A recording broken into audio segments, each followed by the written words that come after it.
Hello, this is Chuck Solomon, and welcome to the Candidate Experience Podcast, where we focus on the job candidate journey from apply to onboard and the space in between. Let's get started.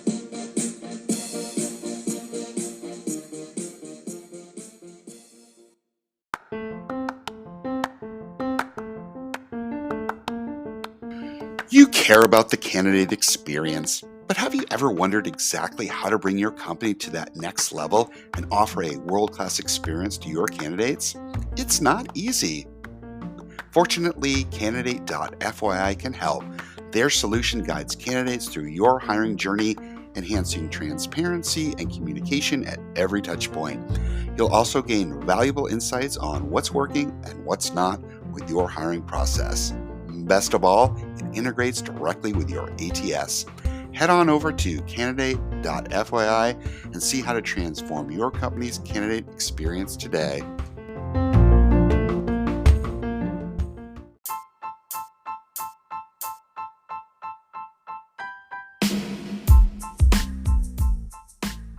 Welcome to the Good Karma episode, where recruiting professional Dee Commodore is my special guest.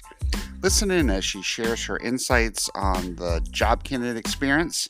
You'll appreciate both her perspectives and her positive energy. If you like what you're hearing on this podcast, please subscribe and do share with others. Want to comment, discuss, provide feedback, you can send me a note via LinkedIn or via the contact form on our site, www.thecx.xyz. I thank you for listening, and here's my interview. Hey, Dee, how are you today? I'm fine, thank you. And yourself, Chuck? I'm doing well. Dee, how did you get into this whole talent attraction space? It was in 2008. I attended a job fair, and Fish Moore from Green Sources at this time had interviewed me and hired me on the spot as the recruitment coordinator. And after working there at Green Sources as on assignment and seeing the impact that all the recruiters had on people's lives, it basically piqued my interest, and then therefore became my career path after working as a recruitment coordinator. Excellent. Thanks for sharing that. Yeah, I try to ask that same question to everyone, and I think everyone's path into this career is unique and different. So, and I think I've yet to hear someone say, "Oh, I planned on it from when I entered." It doesn't sound like you planned on it, right? No, I definitely didn't. However, it did pull from my background because, again, to me, recruitment is about relationship building, customer service, and being from the islands. That's something that is important because tourism is the main economy for my community. And so I wanted to originally go into hospitality management. So this is just to me, it's the same thing, but it's just the flip side of it. So I get to utilize my passion and my personality and, again, impact people's lives. At least I hope so. I bet you do. So you're in a job search now. Correct me if I'm wrong. You're still searching for a job? Yes, I'm still searching for my yes. Gotcha. I'd love to know, and if you'd share with listeners, describe a challenge you're facing during your current job search. Sure. I think it's all encompassing, but I think the takeaway is that some recruiters, I don't want to focus on just the negative, but sure. I'll start with the positive. I have encountered some really awesome recruiters, some that even I didn't get the opportunity, that I would definitely like to work with them again because they made me feel valued. So the flip side of that is that I'm encountering some recruiters that really I feel don't recognize the power that they have or the impact that they have on people's lives. And what I mean by that is that the lack of etiquette or sometimes professionalism, and don't realize that there's somebody else on the other end. Where it's like there's stories of ghosting. I've experienced that where you're ghosted, and I know, and I feel like it's an insult to us, my colleagues, our Green Banner gang, essentially, that we do have a level of expectation that we may not get the job. Our hope is that, but we also have that realistic expectation that we may not get it. So give us that credit and still give us that respect that, okay, Dee, you weren't selected. You could send me your auto-generated email saying that, sorry, John's the next candidate. But when you don't respond to me or you don't say anything, it still has me thinking there's an opportunity there. And it's lingering. It's not until after it's like 2 weeks, 3 weeks, 4 weeks, I was like, okay, maybe obviously I get it. And when I reach back out, tell me, oh, I thought that I had, no, did not. And it's like you establish a relationship with me. The least you can do is close it out and, show me my respect. I deserve respect. And not just me, but my colleagues deserve respect. This is a very vulnerable situation for us that we're saying, hey, pick me. And it's like the least you can do is treat us with respect and also value our presence and also our experience. Because it's not for us to put ourselves out there all the time, especially after receiving countless rejections. We're already vulnerable. So just close it out, let us move on, and just show respect. I think that's the biggest challenge with recruitment right now. Respect, yeah. I'm totally in agreement with you. I think ghosts or ghosting, that's only appropriate maybe on Halloween, right? It's it's never appropriate, especially in the sort of the hiring process or recruiting process and stuff. And I really like what you shared about the fact that recruiters have a lot of power and impact there, and that they really should respect and value folks.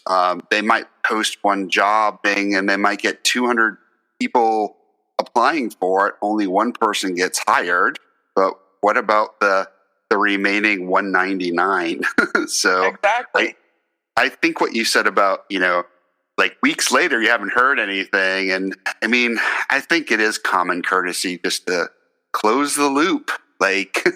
Exactly. You close that chapter. Let us all move on. Exactly. Give me my Dear John letter. I mean, just let it be. I mean, and again, we all have that expectation when we're searching that we know not every is our opportunity. But when we don't hear from, we still think there's an opportunity because anything could be happening on the other end, and we understand that. So you still, by you leaving us lingering out here, you still have a little bit of hope until, again, when you see 3-4 weeks goes by, it's like, okay, I get it, I hear you, and I totally agree with you. So, and then also the fact that all of us at some point are job seekers, right? Exactly. I've been through it. You're through it. I think everyone, even the people on the other end, they've been through the process as well. So I think a little bit of empathy goes a long way. Exactly. I mean, and I'll tell you what's ironic. Some people, when I was working, some of the people I'm working with were clients. Now I'm their client. So it's like, and there's a saying we have back home is today is you, today is me, tomorrow it could be you. Right. And with what the economy is showing us, it's like nobody is safe, nobody is secure. So again, have empathy, show a little respect, because you might be expecting that when you get that 15-minute meeting on your calendar and you get notified that, hey, we're taking, the business is going in a different direction, and that empathy that you would expect from a recruiter when you start searching, you didn't give to the candidate that was looking when you were working with them. So, it's just a golden rule. Treat people how you want to be treated. It's a simple process. A simple auto-generated email will suffice. Yeah, I would go further than that. I would say, if you've taken the time to actually have hiring managers interview someone and stuff. Like, I think you can go beyond that. But that's that's my take on it. If someone has applied and there was no interaction beyond that, I think the auto ATS generated replies, I think that's an okay candidate experience. But if you bother to go ahead and set time with you, schedule time with hiring managers, other team members and stuff, I think you deserve a little bit more than that. I totally agree. And there's these, there's these so-called, I don't know what they call it. It's not the Olympics, but there's like the gold medalists. They won the job, but there's a silver and bronze, and I don't know what comes after bronze. Try again next year. Yeah, like no, but there's the people that came in second, third, fourth, fifth place. Ultimately, it kind of comes down to ranking and stuff. But you never know, those second, third, fourth place finishers, might be a fit for some other role that you have open currently, or a few weeks from now. And if you go ahead and sully the experience for someone, are you going to want to go? I mean, there's really good research on this, on a candidate's experience directly impacts the company's consumer, their consumer habits, that will say that if they've had a bad candidate experience and it's a consumer brand, I think the figure is 80%. Don't quote me on this, but I think it's like 80% say if they've had a bad candidate experience, then they're no longer going to shop that brand anymore. So exactly. That's a very valid point, and I was going to bring that up because, that's what I meant by the recruiter doesn't understand the lasting impact that they have if they give the candidate a negative experience, because they're not going to say, because they're the face of the organization, right? And they're not going to say, "Oh, I have a good experience with D, so I'm going to try Chuck the next time when I apply at the company." They're just going to tank the whole entire company. Say, you know what, that company, their recruiters are so rude. And then with the community being so tight, and I'm going to say it's the community, especially on LinkedIn, people share experiences. People are very open with sharing experiences. Like, don't waste your time, because, again, we feel what the other person is feeling. When somebody say that, hey, I've applied to 100 jobs and I've got 99 rejections, or all 100 rejections, all as a community feel that person's pain, because we may have failed, may have completed 50 applications. It doesn't matter, but the rejection is the same, because with each rejection, you question your value, question, did you make the right choice? A lot of us many of us have left companies hoping for another opportunity or a better opportunity, and we took that gamble, and we might start questioning our decision. So there's a lot that happens behind the scenes, and again, this whole experience, I'll tell you, has made me a better recruiter from the recruiter I was on June 13th compared to the recruiter I'm going to be whenever I get my yes, because these experiences have sharpened my tools and make me more aware of what people are experiencing. I had an idea, but put this on a daily basis, and again, my community sharing their experiences, I have a better awareness, and I really realize how much, this title, how much weight this position carries, and how much can truly impact somebody's negatively or positively impact somebody's life. And it's just a shame that some of these recruiters are treating it as a job and not really as a life-changing position that they're in. Yeah, I totally agree with you. So, switching gears a little bit, let's go with this. Like, if you could design the ideal candidate experience or candidate journey, what would that look like? Okay. One, setting realistic expectations. Like I said, you're in the market. You understand, again, not every opportunity is our opportunity. but I would like my recruiter to say, hey, Dee, this is the position. We have multiple candidates that have applied. I still have to send to the hiring manager, even though you meet the minimum qualifications. This final decision is up to the hiring manager. And I'll let you know. I'll update you in a week or a few days, or let's say a week, because 2 weeks to get a response is a little excessive, right? Yep. But you've set a realistic time frame. So then now I am prepared that you might come back and say, hey, the hiring manager feels that you meet the qualifications or you don't meet the qualifications, versus coming in and hyping me up and then there's nothing after that, or you reject me, in the early stages. So ideally, I want effective communication, setting realistic expectations, and actually,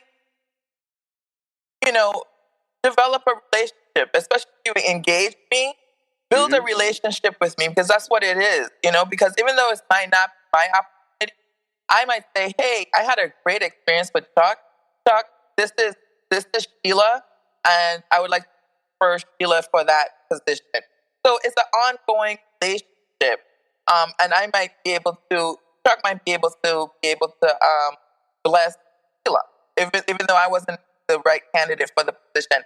It's a network. That's all that it is. It's one continuous network. And it's such a close network, even though, everybody's spread out all over the place, but we're still in the same community, the recruiting community. And so the ideal candidate experience is effective communication, setting realistic expectations, respect. Make that person feel valued, because they still come with acquired skills. However, it may not be skills that your company is looking for right now, but they still should be valued for the skills that they do have. Yeah, I totally agree. And you've made this point a few times, the communications being at the top of it, but setting expectations and then building a relationship. I think that gets us away from the sort of transactional process, Exactly. which a lot of recruiting unfortunately is, and more into relationship building and building networking, as you mentioned, and it's for the long term. It's not for the quick transaction. So I'm on board with that. Yeah, and it's also brand management too, right? Because I'd be like, Right. There's a recruiter right now that I wasn't a fit for the position after, and he did everything that I just mentioned. He recognized my value. He set the expectation that I need to present to the hiring manager. It didn't work out, but I tell you, that was the best customer experience, client recruitment experience that I've had in a long time. And to the point that we still communicate. He still checks up on me and see how I'm doing. And that's a lot. I would have loved the job, but the relationship that he and I have now, because of how he treated me in one of my most vulnerable stages of life, is like, it's volume to his character and to the company's brand, because somebody hired him based on what he's good at, and they recognize that, and now he's reflecting the company. He's showcasing the company in a very positive light, and I would refer anybody to him because of that experience. And actually, there's a few other recruiters that have been the same way. I plan on shouting them up on my Wednesday post, but not when one of my posts on LinkedIn, to recognize that even though that wasn't your opportunity, the experience was so positive that you feel like you did get the job. Yeah, no, that's great to hear, and I'm glad that you have a venue and a voice to go ahead and share that with other people. I think all too often we hear about, I don't know, what's the latest negative buzzword? Yes. Quiet quitters, right? Like we hear about that, and then we don't hear about like the positives that are going on there. So I appreciate you bringing that up. And then I did notice that you are you do post about good karma bank. So maybe the good karma bank the opposite or the antithesis. It's the antithesis of quiet quitting. So no, I don't know. It's just another way to what we would say is shout people out, right? Because again, this has been a journey, and it you could tell someone privately, I appreciate you, and sometimes I feel I've been blessed to encounter some of the people that I've encountered, see the support that I'm receiving, and I feel sometimes just saying I appreciate you in a message, a private message, is not enough because I mean their impact and their support of has just took me to the core, and it's like I am astounded by again all the support that I'm receiving from people that I know and even strangers.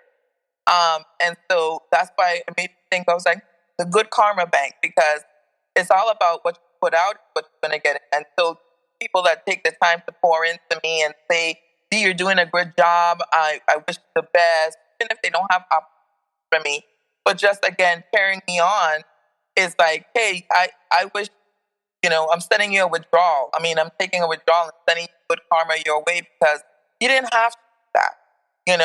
You didn't have to do that, and it's just an elevated way of saying I thank you, I appreciate you for taking the time, and other people might be feeling that way. So the bank is open to everybody. You make your deposits and you make your withdrawals. Good karma bank. Yeah, and it all gets back to building relationships for the long term. Yeah. Exactly. Great stuff. So what, folks that are listening to this, and lots of them are in position for hiring and stuff. Is there an ideal job that you're looking for? Can you give some details so people, if they have that or know of that they could, help you out in your employment journey? Describe your ideal job. One that lasts longer than a year. To be honest with you. We got to start somewhere. And, to be honest with you. Yeah. My requirements have changed drastically. But simply is I just want to be able to use my gifts and my passion. And my passion is, again, I know it's a broken record and you've heard it all throughout this podcast, but it's relationship building. I am people. I love people. And it's just I want to be close to helping positively impacting people's lives as much as I can. And I need to be in that position where I can give people their yes. I enjoy recruiting people that have potential, not just checked off all the boxes, but just driven. Because I used to be that person. Tish Moore recognized, and I have to shout her out because she started me out on this journey, and I'm grateful for it because she recognized something in me because I had no idea what was going to happen at the end of that job fair, but she hired me on the spot, gave me that opportunity, and she planted that seed so that I would just want to carry that forward. Against diversity is something that's very important to me. Making sure that representation does matter, that people that look like have opportunities available to them that may not necessarily be available to them. I've been fortunately put into positions where I wouldn't normally come across a recruiter that looks like myself. But I think that everything is just, strategically designed by the universe. And so make it people comfortable with my presence and therefore they'll be comfortable with the presence of others. So my ideal situation is where I can feel value and I can positively impact people and where what I am passionate about and allow me to be creative, and not put me in a box. Got awesome. Oh, and pay me very well, actually. Of course. Of course. I mean, after all, it is work and not volunteerism. So exactly. I totally understand. If you could give some advice to others that are currently seeking a job, what advice would you offer them? Awesome. Yeah, what it is, my advice is you're going to get a job. You're going to end up working. You're not going to be unemployed forever. That's the reality, right? Your journey is just going to take a little bit longer or a little bit shorter. Do not compare your success or your failures to somebody else's success. That's first and foremost. We could get, and I've got caught up on LinkedIn saying, oh my God, that person just got laid off, just got a job later. I'm going on, I promised myself I would stop counting, but I think I'm around 4 months or 3 months or along those lines. But once you start comparing yourself to others, that's where you're going to set yourself back. So just enjoy your journey as much as you can, because there are positives along the way. Because there's going to be people who are going to support you that you didn't know that would support you. There's something that you're supposed to learn during this downtime, whether you acquire additional skills or you're supposed to meet the right person or develop, stronger, soft skills, become more resilient, find your voice and your passion. Yep. So, and just, patient, there's people who are cheering you on and want to help you, and just embrace the journey, as hard as it is at times, because you got bills to pay and families to take care of. But there's a lesson that you're supposed to be learning during this downtime. And Awesome. you will get your yes. Hashtag yes. Hashtag yes. I love it. I'm on board with everything you said there. Dee, if people wanted to get a hold of you, how can they do so? Definitely. They can contact me or me on LinkedIn. I'm very active there. I am at Dee Commodore. Not related to Lionel Richie. No, I don't sing. I am author of Win-Win Wednesday Post, and the Good Karma Bank, as Chuck mentioned earlier. The nifty thing about the Win-Win Wednesday, I have to plug that, is that if you're connected and you're looking for work, and I post on Wednesday and share your profile with my network and get your hashtag yes, I will send you out a nifty Win-Win Wednesday alumni mug. And nice. If you're just a general supporter of Win-Win Wednesday, you might get a nifty mug that says, I support Win-Win Wednesday. I also post on Mondays inspirational quotes just to start the week off, mental health Mondays, because I feel that's also very important. Just to, again, start the week off on a positive note, because everybody's Monday is not the same. And that's how you can pretty much reach me, and that's what you can expect. Stories, experiences, just positive vibes only. Great. Dee, thanks for sharing your time with me today. Thank you. It's been a pleasure, and I am so honored that you wanted to talk to me and hear what I had to say. Thanks for listening to the Candidate Experience Podcast. You can reach out to us via our website, thecx.xyz. That's thecx.xyz.